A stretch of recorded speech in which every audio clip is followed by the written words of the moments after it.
Viewers, आज आपण बनवणार आहोत लाल भोपळ्याचे घारगे।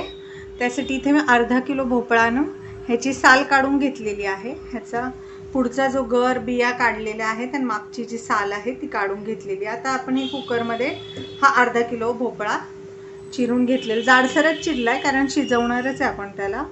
तर हा अर्धा किलो लाल भोपळा आहे, तर तो मी पूर्ण आता कुकरमध्ये टाकून घेते। तुमच्याकडे छोटा कुकर नसेल तर तुम्ही आहे ना ह्याला कुकरच्या डब्यात देखील वाफवू शकता।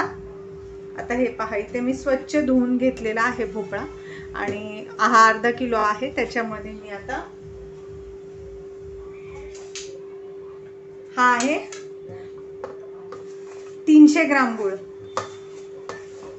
300 ते 350 ग्राम हा गुळ आहे, हा मी ऍड करते आहे। अंदाजन हा आहे 1 वाटी गुळ। मी तुम्हाला दाखवते मी किती गुळ वापरलाय तो।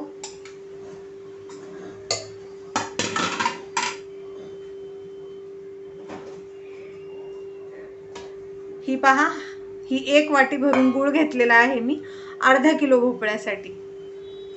आता आपण ह्याच्यामध्ये ना अर्धी वाटी पाणी टाकणार आहे। हे पहा, आणि आता आपण झाकण लावून ह्याच्या 2 ते 3 शिट्ट्या करणार आहे हाय फ्लेम वरती। हे पहा, आता याचं प्रेशर कुकरचं गेलेलं आहे। मी आता हे खोलून बघते। आपला जो भोपळा आहे ना तो छान शिजलेला आहे, मऊ शिजलेला आहे। तर तुम्हाला दाखवते मी, हे पहा एकदम छान असा मऊ शिजलेला आहे। तर आता आपण काय करायचं आहे ना, हे जे गुळ आहे आणि भोपळा जो आहे तो आपण थोडंसं हे पाणी आपण ह्याच्यात अर्धी वाटी टाकलं होतं ना ते आटवून घ्यायचं आहे गॅसवरती ठेवून। तर मी तुम्हाला दाखवते।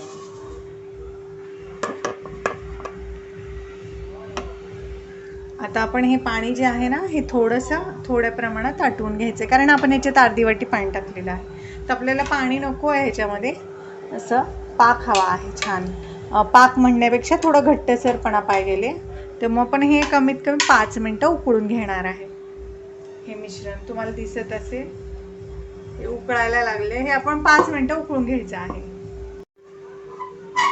हे पहा, आपण कुकर मधले मिश्रण जे आपण 5 मिनिटं उकळून घेतलं होतं ते आता आपण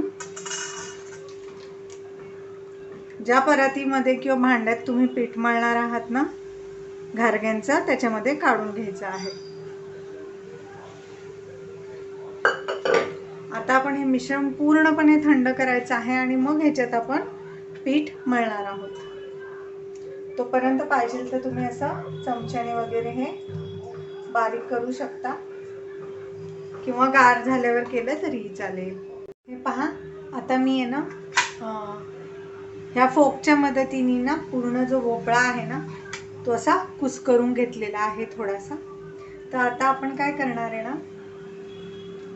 या मिश्रणामध्ये साहित्य टाकणार आहे। इथे मी घेतलेले आहे 3 चमचे तांदळाचं पीठ, 1 चिमूट मीठ, 1 टेबलस्पून खसखस, आणि ही आहे 8 ते 10 वेलच्या मी ठेचून घेतलेला आहे। त्याच्यात एकदम थोडासा तुकडा मी जायफळाचा घातलेला आहे, तो देखील त्याच्यासोबत कुटून घेतलेला आहे। तर आपण आता हे साहित्य ह्या मिश्रणात टाकायचं आहे। जर आता तुमच्याकडे जर तांदळाचं पीठ नसेल तर तुम्ही काय कराल, तर जर तुमच्याकडे तांदळाचं पीठ नसेल, नाही टाकलं, फक्त गव्हाच्या पिठाचा वापर केला तरीही चालेल। पण तांदळाच्या पिठामुळे छान खुसखुशीतपणा येतो पुऱ्यांना आणि लवकर त्या अशा मऊ वगैरे पडत नाही आणि चवही वेगळी आणि छान लागते। त्यामुळे नक्की ॲड करा। नसेल तर काही हरकत नाही, तुम्ही तांदळाच्या पिठाच्या ऐवजी ह्याच्यामध्ये ज्वारीचं पीठ टाकू शकता किंवा बाजरीचं देखील पीठ टाकू शकता, बेसन सुद्धा ॲड करू शकता। जे तुमच्याकडे अवेलेबल असेल ते तुम्ही ह्याच्यात ॲड करा। आता आपण काय करणार आहे, ह्याच्यामध्ये आपण गव्हाचं पीठ ॲड करायचं, जितकं मावल तितकंच ॲड करायचं आहे. जास्त सैल आणि जास्त घट्ट असा गोळा करायचा नाही. आपल्याला जेवढं मावेल ह्याच्यामध्ये जसं मीडियम असा, जास्त घट्ट नाही पातळ नाही असा गोळा तयार होईल तेवढंच आपल्याला ह्याच्यामध्ये पीठ ॲड करायचं आहे. आता मी पीठ ॲड करते ह्याच्यात गव्हाचं. हे पहा, आता मी या वाटीने ना 2 वाट्या गव्हाचं पीठ घेतलेलं आहे. त्यातलं मी 1 वाटी पीठ जे आहे ना ते ह्या मिश्रणात ॲड करून घेत आहे. अशा प्रकारे आपल्याला ॲड करून घ्यायचं आहे. मिक्स करायचं नाही याला लगेचच, कारण ना आपण ह्याच्यामध्ये 3 चमचे कडकडीत तापलेलं तेल टाकणार आहोत मोहन म्हणून.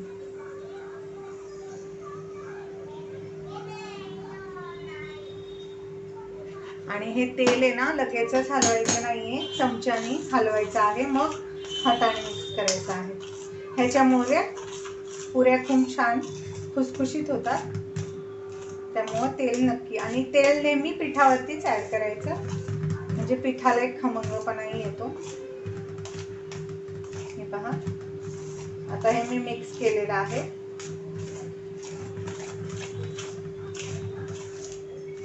आता आपल्याला लागेल तसं आपण थोडं थोडं करून गव्हाचं पीठ आहे ना ते ॲड करत जाऊया आणि मळत जाऊया. एकदम सगळं पीठ टाकायचं नाहीये. बऱ्याच वेळा काय होतं ना, खूप जास्त पीठ टाकल्यामुळं घट्ट गोळा होऊ शकतो, आणि जर गोळा घट्ट झाला तर चिरतात बरं का पुऱ्या साईडनी. त्यामुळे एकदमही हे टाकू नका.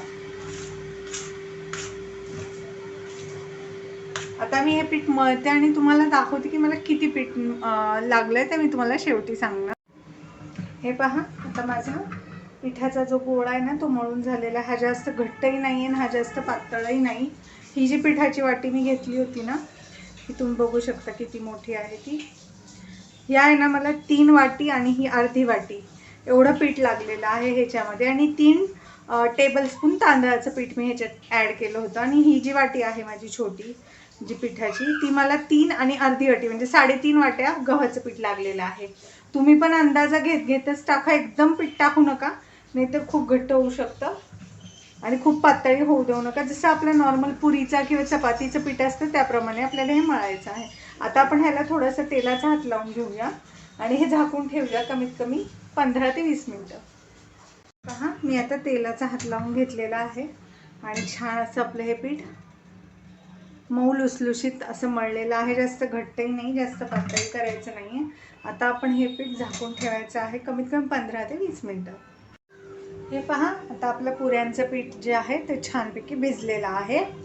तर आता आपण काय करायचं आहे, इथे मी पिठी घेतली आहे, गव्हाचं पीठ घेतलं आहे लाटायला. गॅसवरती मी ऑलरेडी मीडियम हीटवरती तेल तापायला ठेवलेलं आहे. तर आता आपण छोट्या छोट्या जे घारगे आहेत ते लाटायला घ्यायचे आहेत भोपळ्याचे. तुम्ही वाटीने किंवा ग्लासाने देखील पुऱ्या बनवू शकता. असा एक छोटा मुंडा घ्यायचा आहे, थोडंसं पीठ लावून लाटून घ्यायचं आहे.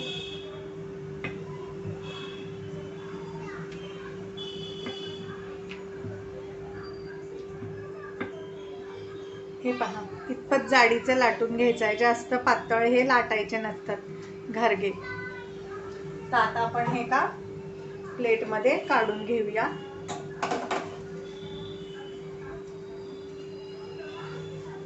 जर तुम्हाला असं वाटलं की पिठाला गरज नाहीये तर थोडंसंच पीठ लावा अगदी.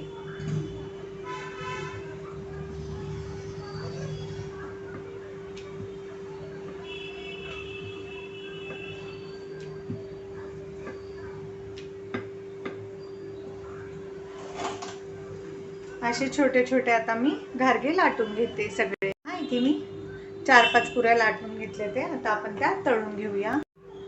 हे पहा, आता मी थोडंसं पिठाचं गोळा टाकून बघूया तेल तापलंय की नाही. हे पहा, हे मीडियम फ्लेमवरतीच आपल्याला ह्या घारगे तळायचे आहेत, जास्त हाय फ्लेमवर तळू नका. इथे मी एका प्लेटमध्ये ना टिश्यू पेपर अंथरलेले आहेत आपले घारगे काढण्यासाठी. आता इथे मी एक एक करून हे सोडते तेलामध्ये.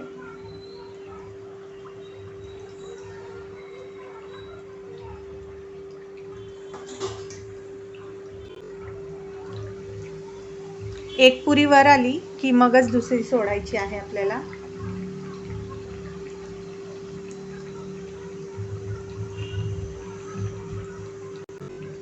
आता आपण ही पलटून घेऊया.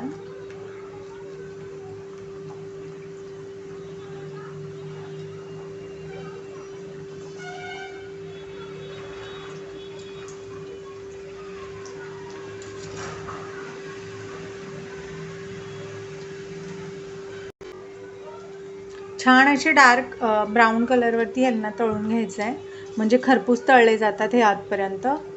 जास्त लाईट कलरवरती काढायचे नाही आणि मीडियम फ्लेमवरतीच आपण हे तळून घेणार आहोत. आलटून पलटून दोन्ही बाजूनी छानपैकी खरपूस असं फ्राय करून घ्यायच्या ते पुऱ्या. त्यांना असं छान असं सोनेरी रंग आला पाहिजे. ह्या पुऱ्यांना 8 दिवस आरामशीर राहतात, काही ह्या खराब वगैरे होत नाही. त्यामुळे तुम्ही बनवून एन्जॉय करू शकता. 8 दिवस छान टिकतात ह्या. हे पहा, आता बुडबुडे पण कमी झालेले आहेत. आपल्या छान असे हे घारगे तळून झालेले आहेत. तर आता आपण हे काढून घेऊया आणि दुसरे हे सोडायचे आहेत याच्यामध्ये. हे पहा, ह्या कलरवरती घारगे काढून घ्यायचे आहेत, बघू शकता तुम्ही.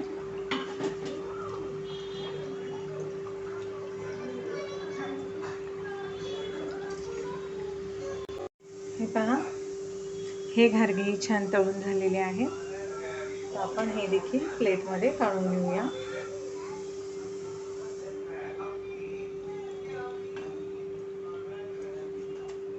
हे पहा, तर मी अशाच प्रकारे सगळे घारगे तळून मग तुम्हाला याची प्लेटिंग दाखवते. हे पहा व्ह्यूअर्स, आपल्या मस्त अशा खुसखुशीत अशा लाल भोपळ्याच्या घारग्या तयार आहेत. कशा दिसतात ते दिसतात आहे ना, एकदम टेस्टी टेस्टी यम्मी यम्मी. तर ह्या पौष्टिक घारग्या तुम्ही नक्की बनवून पहा. रेसिपी आवडल्यास चॅनलला लाईक करा, सबस्क्राईब करा.